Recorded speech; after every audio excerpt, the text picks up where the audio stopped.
Hello, everyone. We're really delighted that Rabbanit Pesha Fischer is speaking to us this evening at 10:30 her time, Israeli time, so very late for her, so we're very grateful, on the Talmudic Isha Chashuva, and we're very grateful to Mizrahi for organizing and sponsoring this for our Neo Israel and Rani Close series of Shiurim, and our particular thanks to David Rubin of Mizrahi for all his help. Rabbanit Fischer has been teaching Halach and Tanakh to students of all ages for the last 18 years. She currently teaches at Midrashet Amit and Machon Mayan. Prior to Haliyah, she worked as a campus Torah educator at the University of Maryland and was Judaic Studies Coordinator at Yavna Academy of Dallas. She lives in Modi'in with her husband, Rabbi Eli Fischer, and their 4 children. If you have any questions, please put them on the chat facility. And if there's time at the end, Rabbanit Fischer will answer them. I hand over now to Rabbanit Fischer. Thank you so much for having me. Can you hear me? We can hear you really well. Thank you. Fabulous. Okay, great.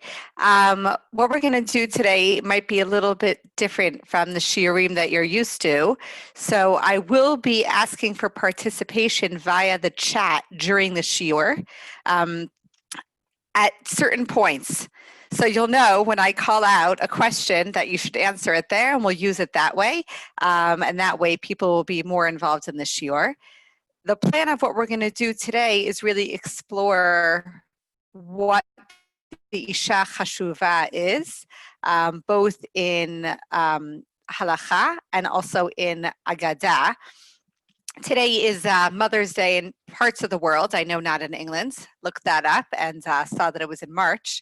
But in America and in Canada today, it's Mother's Day.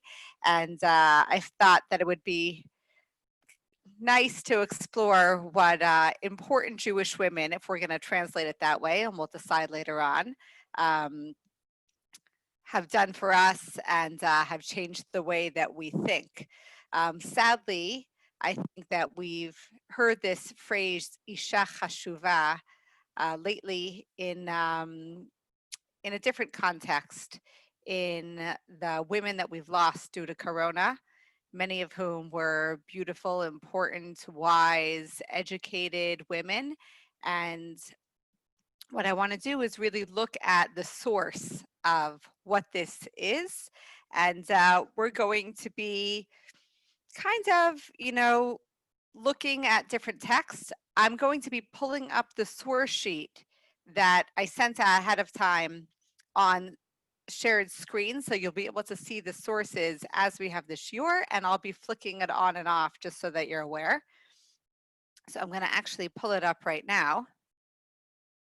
You'll still be able to see me on the side if you're using your computer. Okay, so the first source we're going to look at is actually a Gemara that was in last week's Daf Yomi. I'm not sure if anyone's following along in Daf Yomi, but it was in last week's Daf Yomi.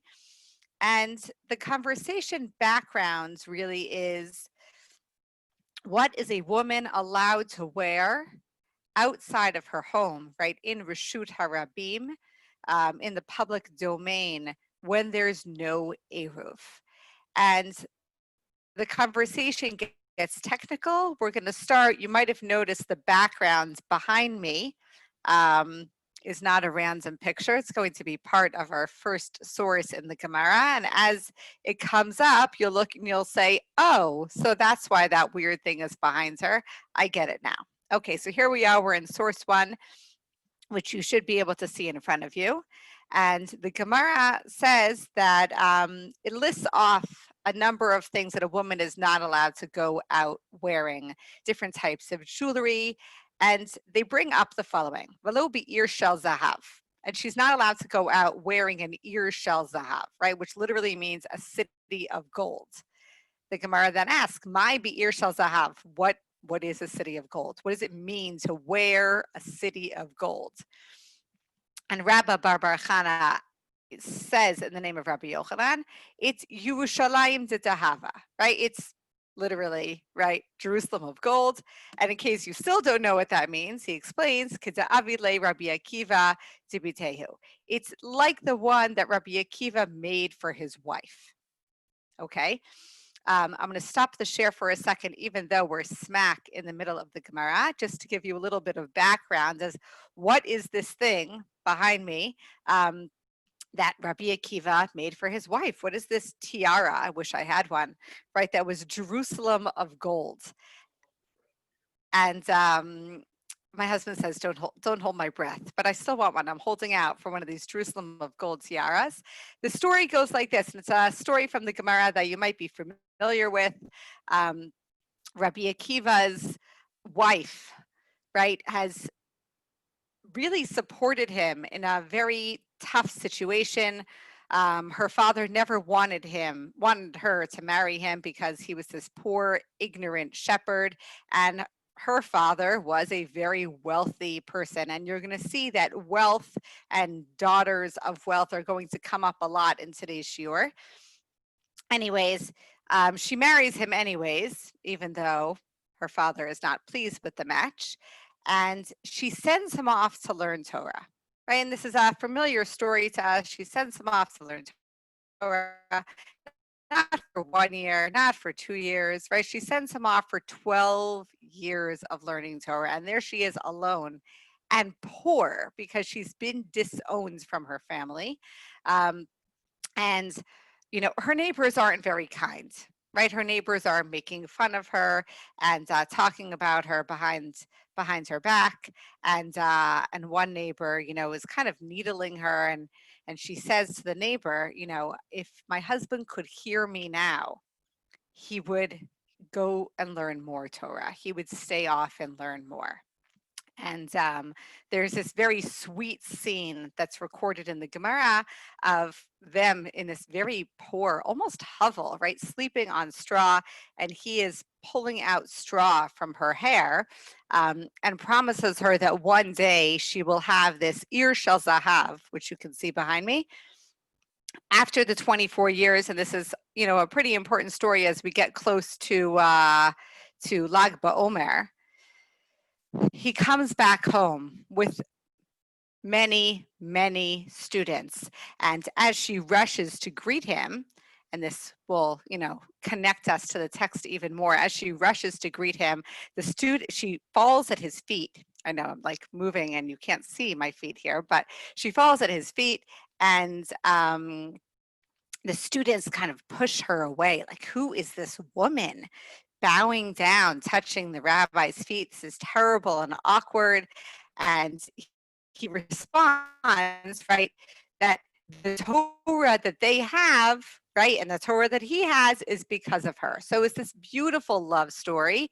And she gets this beautiful tiara as a result. Okay, so that's just a little intro to why we're talking about this tiara. I'm going to pull the text back up again. And we're in the middle of the Gemara. Okay, Tanu Rabbanan, lo teitze isha be'ir shel zahav, v'im yatzta chayevet chatat divrei Rabbi Meir, v'chachamim omrim, and you can follow this along in the English right underneath, lo teitze v'im yatzta p'tura. Rabbi Eliezer Omer, yotza isha be'ir shel zahav lechatchila. So you can see that there is a machloket here, right? If she goes out, then what happens? Does she have to bring a sin offering? Is she exempt from a sin offering, but she shouldn't have done it? No, she could go out with this beautiful tiara on her head. And the Gemara then asks, right, well, what is really this argument about, right? What are we arguing about? And the Gemara tells us and reminds us that the argument is about whether, right, this beautiful tiara is a maso or a tachshit, right? Is this an ornament or is this a burden? Now, why will that matter to my story, right? Because if you remember, what are we talking about? We're talking about what is a woman allowed to wear, right, outside of her home in public space when there's no eruv.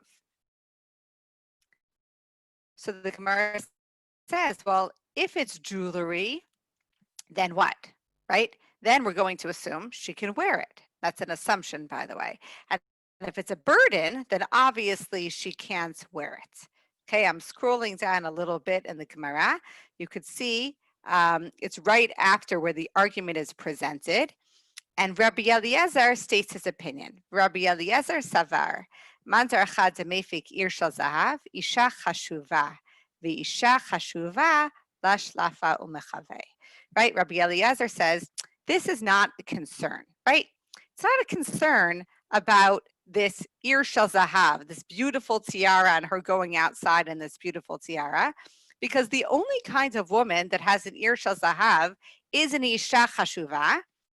And an Isha Chashuva, an important woman, is not going to go out and take things off to show her friends, okay?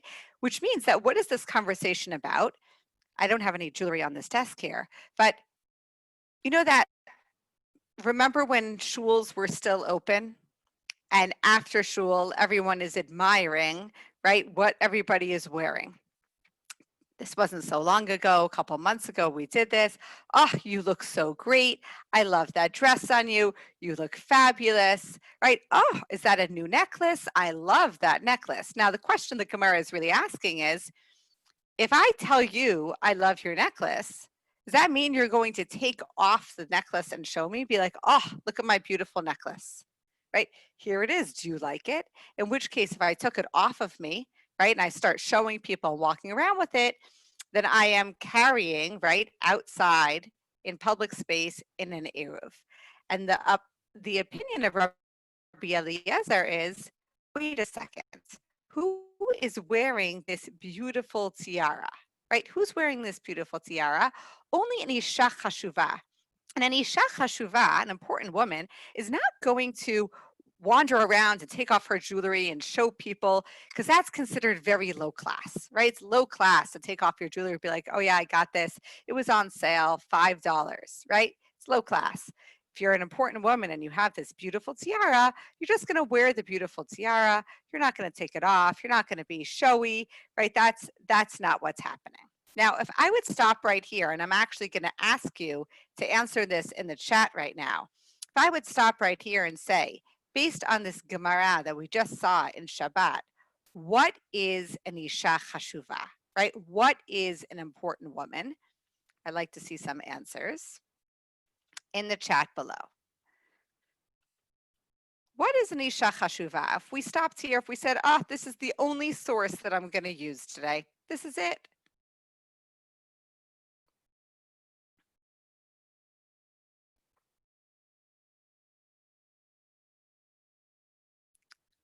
Okay, so I have one opinion so far, right?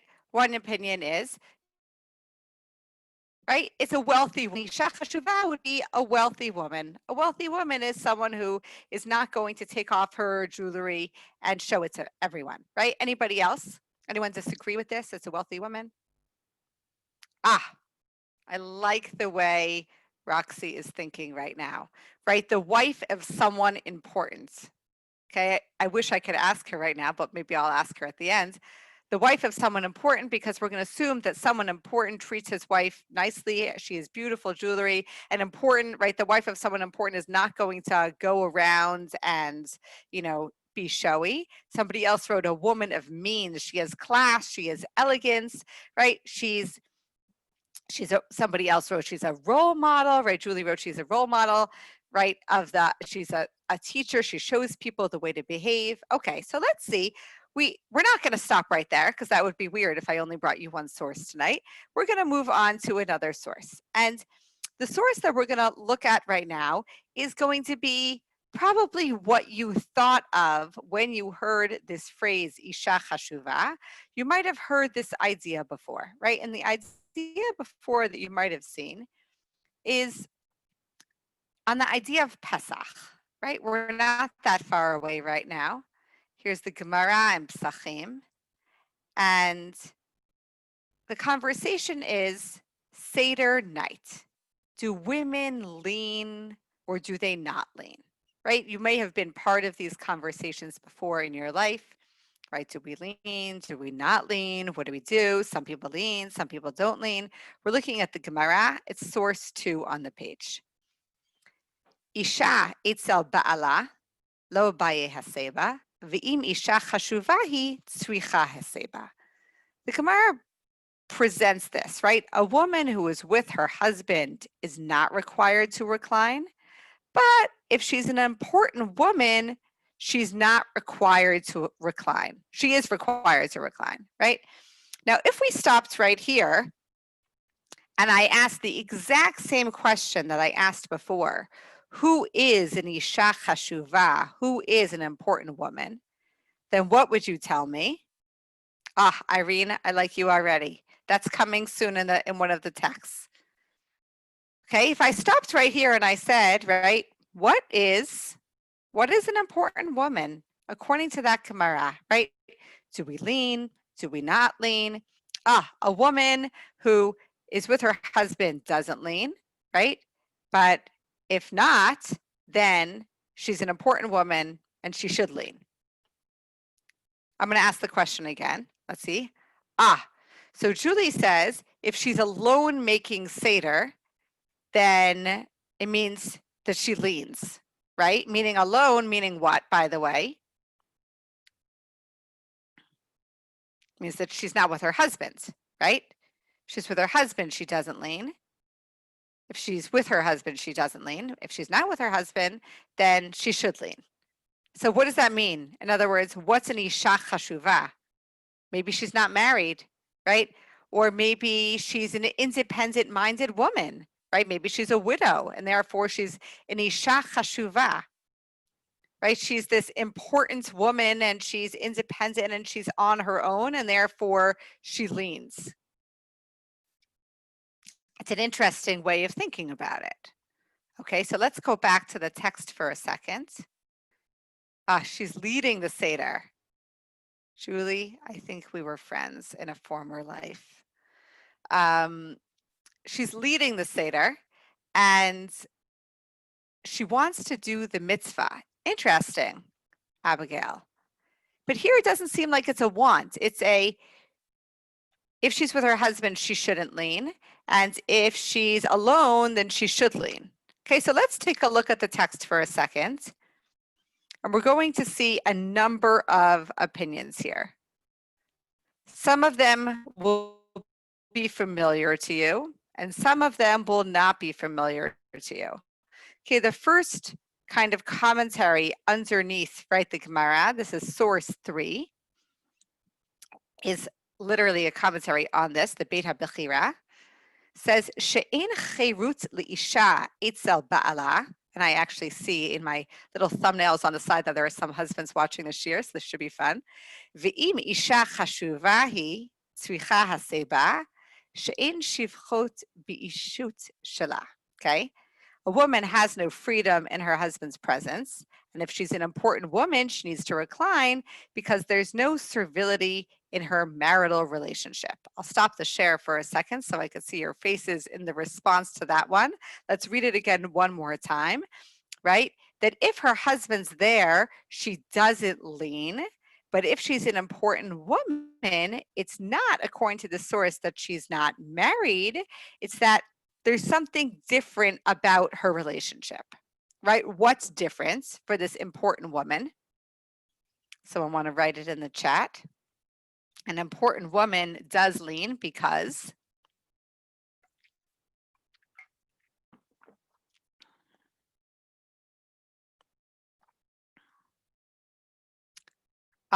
maybe she's someone else to fetch and carry for her. I like that, right? In other words, she's not the slave in the house, right? She's not a servant. So she's going to lean. She's going to sit at the table and lean and be a part of the meal, right? And even though her husband's there, right, she's with him as part of the meal and they're sharing this meal together. So that's one way of looking at it. Let's look at another source right now. This is source number 4. This is the Mordechai, and this you have probably seen before. You might have been quoted this before as well. Kulhu nashim didan chashuvot ninhu v'tzrichot haseba. Right? All of our women are important and need to recline. Now, lest you think that that is a modern source, it is not. What is the Mordechai saying? right? All women are important, right? And therefore, they should all lean. No woman is considered a servant, right? Every woman has a place at this table and therefore, right, should be leaving. Right? He seems to be, right, a little nicer to women. He seems to include women a little bit more. Here are some options. Okay, let's take a look. We're going to scroll down to my next source. My next source, right, is going to present, and you'll see this, a number of opinions. Okay. In fact, you'll think that it is almost like a hodgepodge of opinions. V'im Isha Chashuva, right? If she's an important woman, Klomar she'en la Baal, v'hi gveret habayit, tzricha hasiba. So one of you, and I can't remember who, suggested this, right? What does it mean to be an important woman? Right? Isha Chashuva. She doesn't have a husband, and she is mistress of the house, right? And therefore, she needs to lead. He presents another opinion. Wait a second, right? It could be, Inami, she chashuva bifnei Hashem, Isha yirat Hashem, bat gedolei hador, kolelet shivchei eshet chayil. Okay, she's an important woman in the eyes of God. She's God-fearing. She's the daughter of an important person, right? She, right, is an eshet chayil. One possibility. Okay, even though she has a husband, she needs to lean because she has all of these qualities, right? He offers another opinion, Inami. Yesh lefaresh inat tzricha haseba. She doesn't need to lean. Lefi shehi truda b'tikun hama'achal, right? She's so busy in getting the food ready that she's patur, she's exempt from leaning because it's a time-bound mitzvah. He even says this, right? Mitzvah seisha zman grama. But an important woman, right? Aval Isha Chashuva, sheyesh la avadim v'shvachot hatordim, right? She has all of these servants who are taking care of everything, right? She tzricha haseba, right? She needs to lean. So he presents many opinions here, right? A lot of opinions that kind of sum up everything we've been saying, right? Either she's a widowed woman, right? She doesn't have a husband, and so she's the mistress of her house and she's taking care of everything. Or she's what we call an eshet chayil, right? She is God-fearing and connected to God and all of those things. She's a very important woman. She's maybe the daughter, and one of you suggested this, of an important person, right? The Gadol Hador, and therefore she needs to lean. Or possibly, right? She's just a rich woman with servants, and therefore there's no reason for her not to lean because she, right, has the possibility. And you have all of these, right? Maybe it's this, maybe it's that. Brings us back to the Mordechai, right? And the Mordechai is, well, we're all the women are, right? Nashim chashuvot, right? All of the women are important women. What we're going to do right now is we're going to literally switch gears. It's going to be a little crazy. We're going to totally switch gears, and we're switching gears to out of the halachic realm and into Agadah, right? It's going to be a little bit more story-like, a little bit more personalities here in the text. You will see a little bit of halacha, of law, coming up in the text, but you are also going to, right, meet a very interesting character. And I don't just mean character in the way that we would say character in a story. You are going to meet a character, right? Very interesting woman with a lot of personality. I'm specifically not going to give you yet the backgrounds on her because I want you to see the first source without having a who's who about her. As we go through the sources, what I want you to do is tell me whether or not you think she fits the criteria of this Isha Chashuva, right? This important woman that we've kind of presented in the text. And then you can decide after the first source before the second source, I'll explain to you a little bit more about her, a little bit of background, and that will be, I would say, helpful to understanding who this woman is and whether or not she fits the criteria. Okay, here we go. Her name is Yalta. I don't think that you know anyone named Yalta, but here's the story, and her name is Yalta. And it literally starts with a once upon a time. Okay, it's going to sound like a fanciful story. You're going to wonder what is going on here.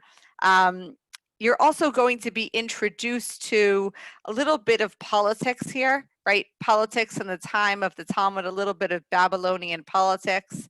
Some of the stories that we're about to see are downright mean. That's your preparation for, a little bit of nastiness you're about to see.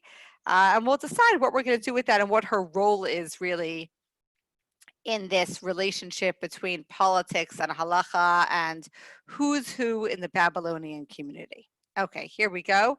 Our first source is a Gemara in Gittin. Okay, it was related, right? It sounds like a story, right? When the members of the exilarch's house, right, that's the Reish Galuta, would afflict Rav Amram the pious, they would make him lie down to sleep all night on the snow. Already you should be bothered by the text, right? Because what is an exilarch? What is a Reish Galuta, right? He's the lay leader of the Jewish people in Bavel, which means, yes, I know. I just saw somebody's face and it was fabulous. You're like, wait a second, a Jewish person could treat, right, another person like this? How could this be? In addition to the fact that we're introducing the character who's being treated like this as Rav Amram Chasida, right? Rav Amram the pious, and they make him lay down in the snow all night. The next day, they said to him, right, and you can see they're toying with him, they're playing with him. Next day, they say to him, what is preferable for the master? In other words, what should we bring you to eat? Rav Amram says to himself, shoot. Anything I say to them, the shoot is not in the text, by the way. That's my little addition, right? Anything I say to them, they're going to do the opposite. So I'm going to play them. He says to them, bring me red meat, right? Roasted over coals and diluted wine. And so what do? They bring him fatty meat roasted over coals and undiluted wine, which is what he wanted in the first place, because this is good for someone who's suffering from the chills, which he obviously is because he's been laying in the snow all night. Now you're wondering what this has to do with our character.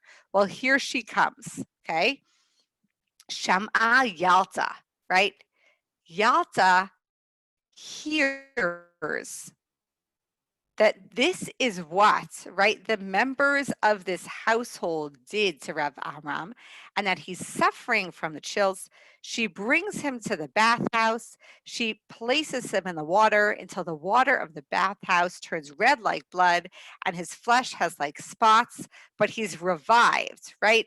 She's getting rid of his frostbite for him by bringing him to the bathhouse as opposed to toying with him. I'm going to stop the share for a second. This is a wild story. Now, there's some details missing from the story. Number one, you don't know who Yalta is. So you don't know how she's messing around, right, with what happens in the house of the Reish Galuta. But she doesn't like what's happening, right? She is displeased and she gets herself involved, right? Well, I'm not happy with the way that man's been treated. I'm going to do something about it. Right? I'm going to take him down to the bathhouse and make sure that he gets healed because this is terrible the way he's being treated. Now, if I stopped you right here and I said, what kind of woman, right, could get away with that kind of behavior? What would you say?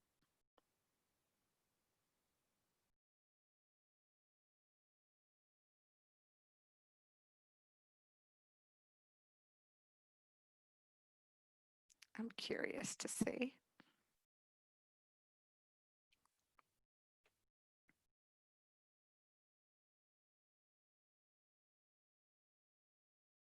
An Isha Chashuva, you might say, an activist. How could she get away with it? Right? How did she get away with literally meddling in affairs? Somebody wrote, a confident woman who knows what's right, one who is highly respected, says Hillary Gross, because otherwise, how could she have gotten away with this? An independent woman who thinks for herself. Now, take yourself back for a second, right, to Babylonian times, meaning it's not 2020, right? What kind of woman can step in and get involved in this type of a situation? There has to be something different. She can't just be an independent woman. I don't know how many independent women there were, or how many activists. What might you guess about her? A woman above suspicion. I don't know who wrote that, but that is fabulous. Okay, who's above suspicion? Well, let's find out. Okay, let's take a look at the next source. Irene, the wife of a rabbi. Her husband has set the tone that gives her independence. I feel like I know you guys already. You are my people. Here we go. We're going to take a look right now at a Gemara in Brachot. And this is one of my absolute favorite Gemara. I'm actually going to stop the share for a second because I need to change my background to go with this Gemara. There we go. Fabulous. Okay. I am now not with Jerusalem of Gold. You will see that I'm currently in a wine cellar. This is not my wine cellar. I wish it was, but it will do. Here we go. This is, I would say, hands down, one of the best stories. Okay. Once upon a time. It's going to start like a once upon a time. Ula ikle lebe Rav Nachman, right? Ula comes to visit. This sounds like a story, right? Ula comes to visit the house of Rav Nachman. Now, before we get into any more, who said she's the wife of a rabbi? One of you said this. Well, here's her husband, right? Rav Nachman. And not only is she the wife of a very important rabbi, but many people believe that she actually, right, her father was the Reish Galuta. Her father was, right, the exarch. Some people say it wasn't her father, she was just from that family. But whatever it is, I don't remember which one of you wrote she's above suspicion. She's above suspicion because she comes from a very important family, and therefore she can get away with it. Right? She's an important woman, which is why the next story is so important, because if she could get involved in what happens outside her house, then this story, which is source 7 on the page in Gemara Brachot, takes place inside her house. Okay, so Ula comes for a visit. He eats karich, right? He eats a meal. Rifta, berich, birkat mazona. Okay, he eats. It's time to say Birkat Hamazon, right? Grace after meals. He's going to bench. And as customary at that time, which is why I debated on my background if I should just have a glass of wine or the barrels that will come up later in the story, you, right, you said Birkat Hamazon on this cup of wine. And then it got passed around, right? Yehev le kisad de Birkata le Rav Nachman. He then sends this cup of wine down to Rav Nachman, who's his host, right? The host of the meal. And Rav Nachman says, Amar le Rav Nachman, Lishter mar kisad de Birkata liyata. You know, you should send, please, the cup to my wife, right? Share the cup of blessings with my wife as well. And the response that he gets from Ula is not just a no. The response that he gets from Ula is, why should I? And instead of just saying, why should I, right, he quotes. And he quotes, right, a Braita. He quotes Rabbi Yochanan, and he says, "Ein pri bitna shel isha mitzbarech ela mi pri bitno shel ish."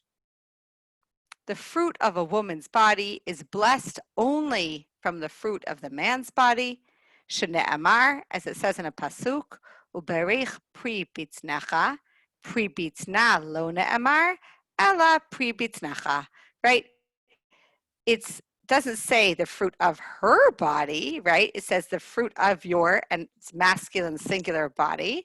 And therefore, right, she doesn't need to get the cup because after all, right, her husband, Rav Nachman, is getting the cup. So it's as if, right, she is getting the cup as well. So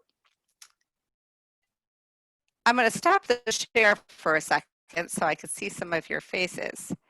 If you are a guest at someone's house and you are told, right, to send down the cup, right, to another member of the household, and you have just eaten their food, you would think that you would say, but of course I will send this cup to your wife. You would not respond with, right, oh, but he says. The other interesting thing about this text is that he's not saying, well, you know, if it was up to me, he quotes somebody else, kind of like throwing somebody else under the bus, right? Well, don't you know that it says that a woman is blessed through the man? And he doesn't send it. Now, if you were Yalta and this man just ate at your table, you would be peeved. I think that would be a kind word, right? You would be peeved, a little insulted, but Yalta is very insulted. She's very insulted. She hears, right, that she has just been refused this cup. Kama b'zihara. She gets up like in a rage. She's like, jumps up, va'ala lebi chamra. And she goes down to the wine cellar in my background, v'tavra arba mea dine de chamra. And she destroys, right? She breaks 400 barrels of wine. In a rage, some of you are laughing like, oh my gosh. I mean, I can understand to be insulted, but like to go down to the wine cellar and break 400 barrels of wine. If you look behind me at this picture, and this is a very nice wine cellar that is behind me, there aren't 400 barrels behind me right now. And yet you would not say that I am suffering, right? And that I have a mediocre wine cellar. She goes down and she breaks these 400 barrels, and we'll talk about the significance of the number 400. Here we're going back to the source here for a second. And her husband's response is, I think you should send my wife the cup. Right? Like, I think you might want to send her a cup of wine. It might be in your best interest to send her a cup of wine, right? It behooves you, as she is the hostess and you just ate at our table, you should send her a cup. But Ula has other ideas, and he has not really understood what Yalta is so upset about. So instead, and you can see as you're following along, right? Instead, he sends her a cup with a message. Rashi says, by the way, that he didn't even send her a cup. He just sends her a message. And the message was, right, Kol hai nivga de birkatahi, right? All the wine in the barrel is wine of blessing, right? It's all the same. Doesn't matter if you didn't get the kosher bracha. It's all full of blessing. I guess he didn't know Yalta very well because she did not want right, a replacement cup, especially one that came with a message. And so she sends a message back to him. And the message that she sends back to him is pretty sharp. It's a little stinging. And she says, right, from peddlers come meaningless words, and from rags come lice. Now, Ula, who's a guest in their house, is actually not from Bavel, right? He's not from the community in her community. He's come to visit from Eretz Yisrael, right, from the land of Israel. And he's a traveler, right? He's coming back and forth. And she basically says to him, like, you're a traveler. You don't understand what it means to have a place. You don't understand who I am. You don't understand, right, my station here. You might not even understand women, because you wouldn't tell a woman that her blessing, right, the fruit of her womb is not really hers, it's really from a man. That's literally the blessing that we have. Now, I'm going to ask a question in the chat here for a second. And the question that I want to ask in the chat is this the Isha Chashuva that you imagined? And are you surprised by her reaction?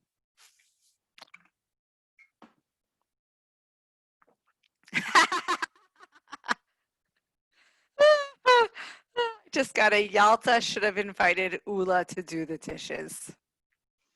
That was great.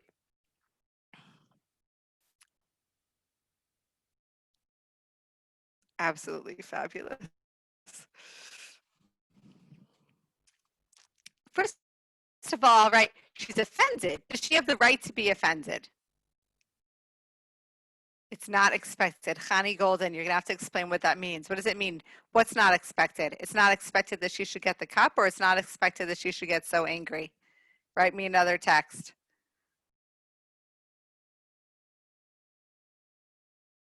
She's an interesting character. I feel like some of you might have been friends with her, you know? It's not expected that she would get so angry. In other words, Ula should have just, said what he said, and she should have just nodded and said, like, okay, so I won't get any wine. It's fine, right? It's all good. I'm not going to be upset. She's upset. And the question also is, like, what gives her the right to be upset? What makes her this Isha Chashuva? That is, who set the stage that allowed Yalta to be so upset? I'm going to ask it that way. And one of you actually mentioned this in a previous comment. Why should she not be offended? Somebody just said. But who set the stage for her to be able to react like this, to speak her mind, or to break barrels of wine? Is this like I hate to put it in this way, but I'm totally going to. Is this like a spoiled rich girl response? Right? She didn't get her way, and therefore, her husband's very nice. I just want to know, the user that responded, did the husband respond that, or you? And I see he's laughing. She wants things as she wants them. Okay. It's interesting, right? She's in this environment where growing up in a certain household, she has money, she has importance, she's married to an important person, she can get away with a lot of things. Let's take ourselves to the next source. Perhaps she feels that she has intrinsic value and therefore feels entitled. Interesting. Well, is this entitlement? That's what we're going to find out. You're about to see another side to her. Okay, and this is source 8. It's Gemara and Chulin. And this is a very different Gemara. This is just a conversation between Yalta and her husband, Rav Nachman. Now you're going to see another side to her, maybe, or maybe you'll tell me that you think it's the same side. I'm not sure. But there's a different side here. And the other thing that I want you to think about as we're going through the source is, where is this conversation taking place? And why is this source recorded in the Gemara? Okay, here's the conversation. Amra le Yalta le Rav Nachman. Michti kol de asarlan rachmana sharalan, right? There's a rule, right? It must be this, there's a rule. For anything that God said is not allowed, he also said something that is allowed. Okay? And it's not just a something, it's a similar item.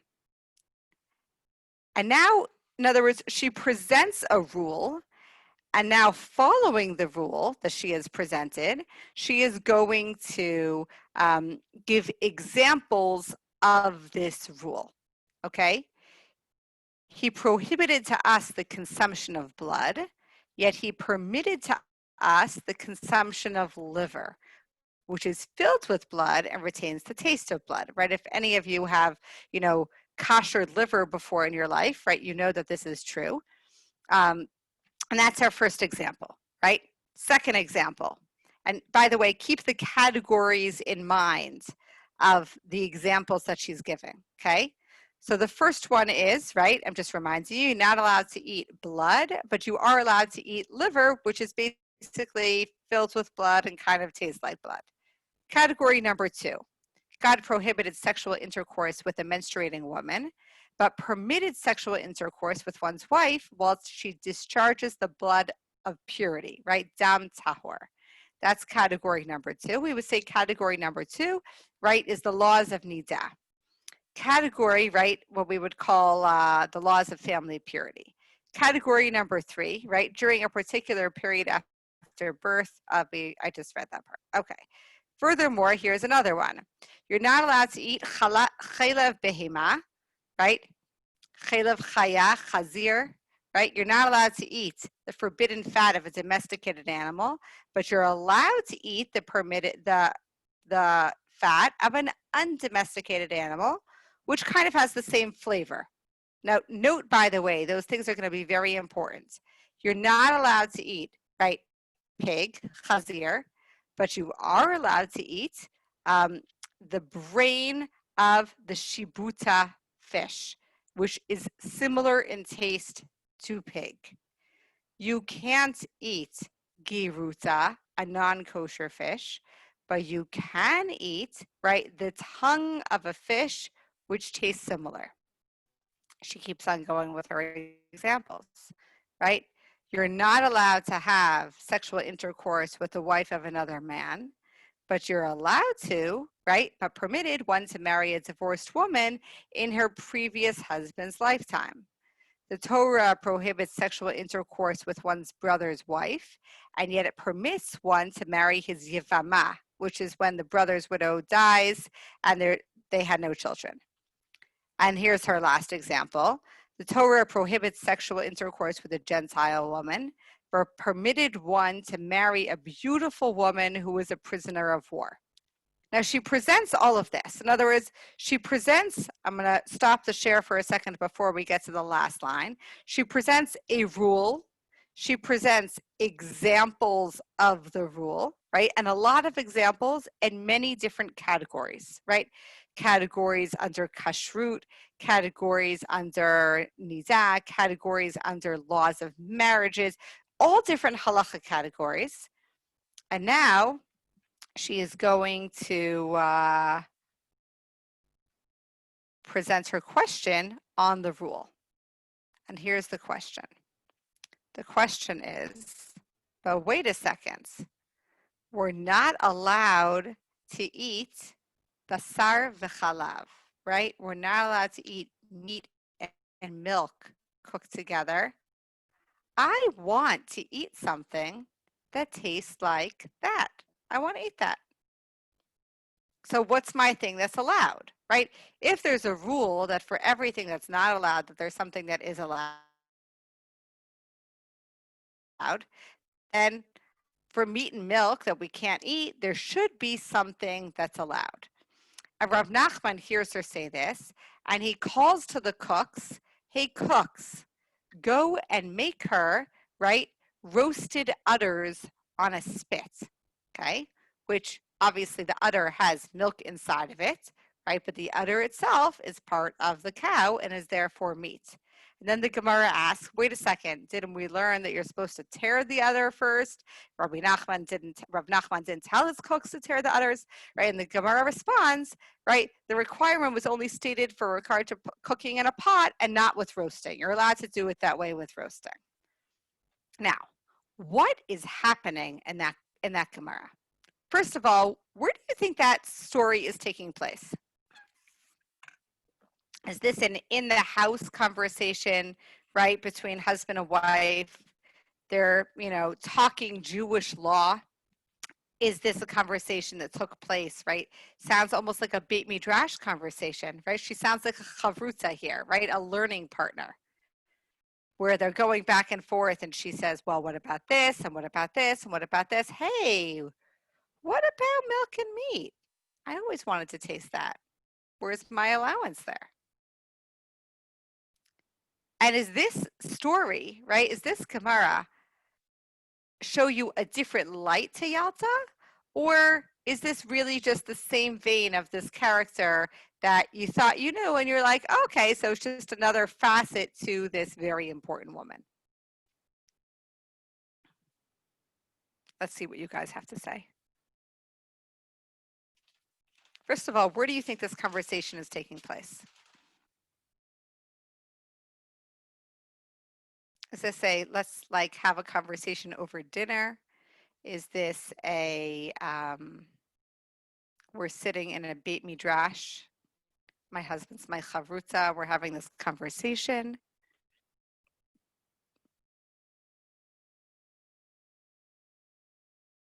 Let's see what you guys have to say.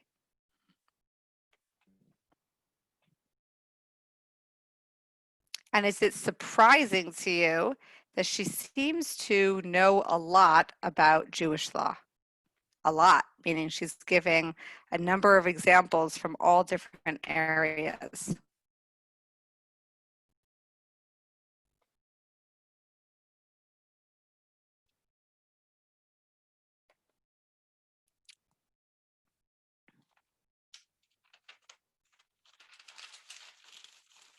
And I'm going to add another question onto that.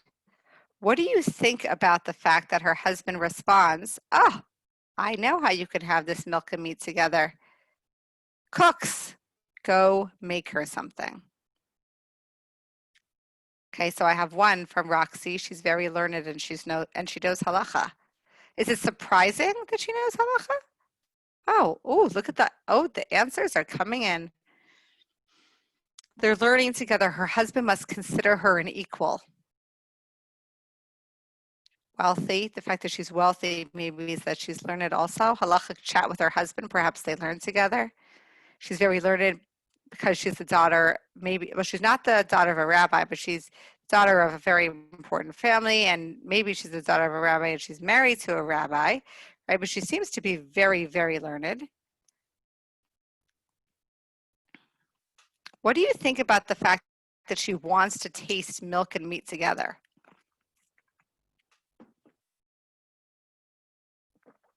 Is that surprising for the wife of a rabbi?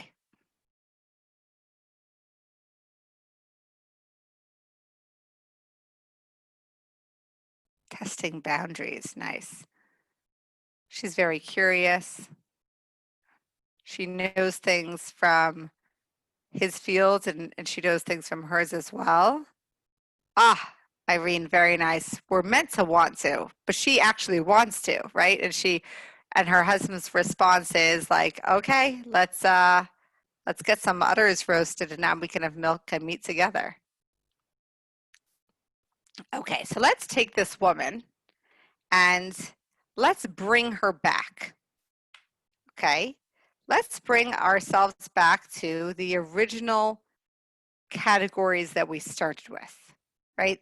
The Isha Chashuva that we started the text with. I'm going to scroll ourselves back to the beginning. Back to the beginning of the source sheet, all the way back. We'll go one by one. Does she seem like a woman who would take off her jewelry and show it to people in public? No, definitely not, right? Does she, let's keep on going down. Does she seem to have freedom? Yes, right? Does she seem to be God-fearing, right? The daughter of a very important person, mistress of her house? I would say yes, right? She's able to knock down all of those wine, right? That pretty much makes you mistress of the house. Note, by the way, that her husband doesn't get angry at her for destroying 400 barrels of wine. Why do you think? Right, that's a lot of wine. By the way, just so you know, the Gemara likes to use the number 400 as like a very big number. It wasn't necessarily 400 barrels of wine, but when you say 400, it's like, oh, that's a lot. He doesn't get angry though. She's strong-willed, intellectual, and independent. He's used to her anger.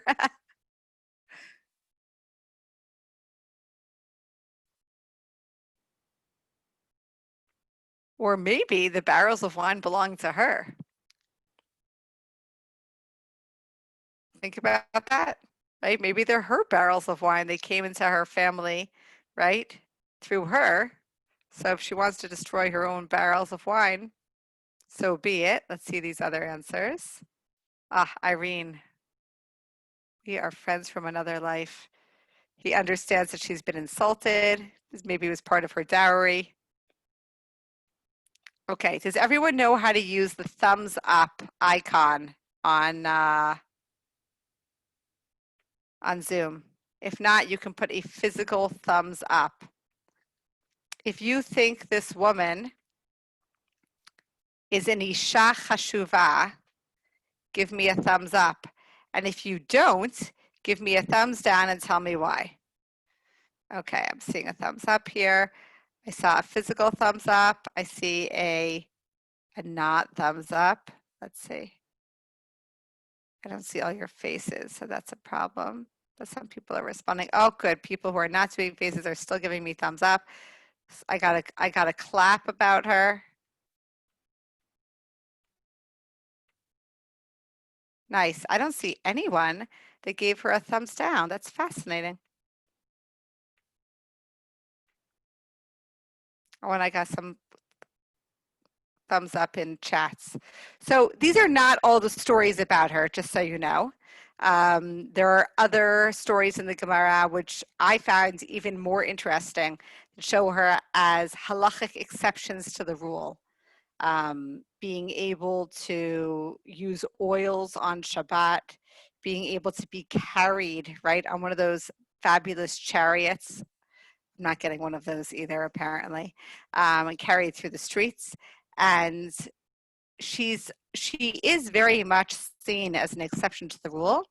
The question I kind of want to end with is the Isha Chashuva an exception to the rule? And therefore, that's what makes her the Isha Chashuva? Or is she the rule, right? And to quote the Mordechai, which we saw at the beginning, every woman is considered an Isha Chashuva. So I'll just leave you on that question note. And thank you for your time.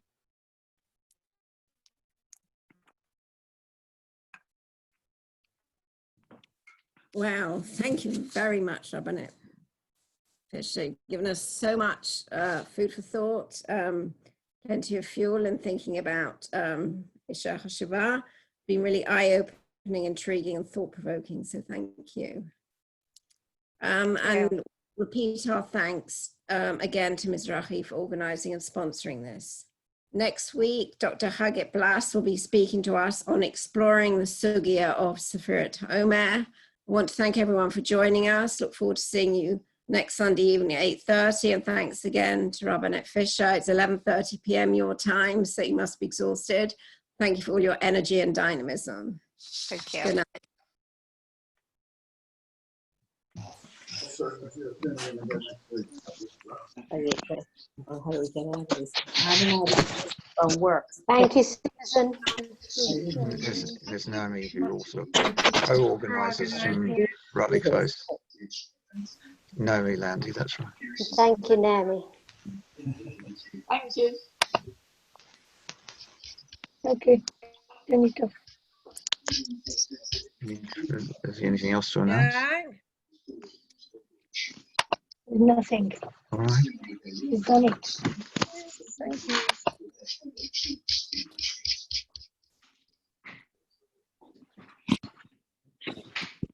I'm going to do some maths.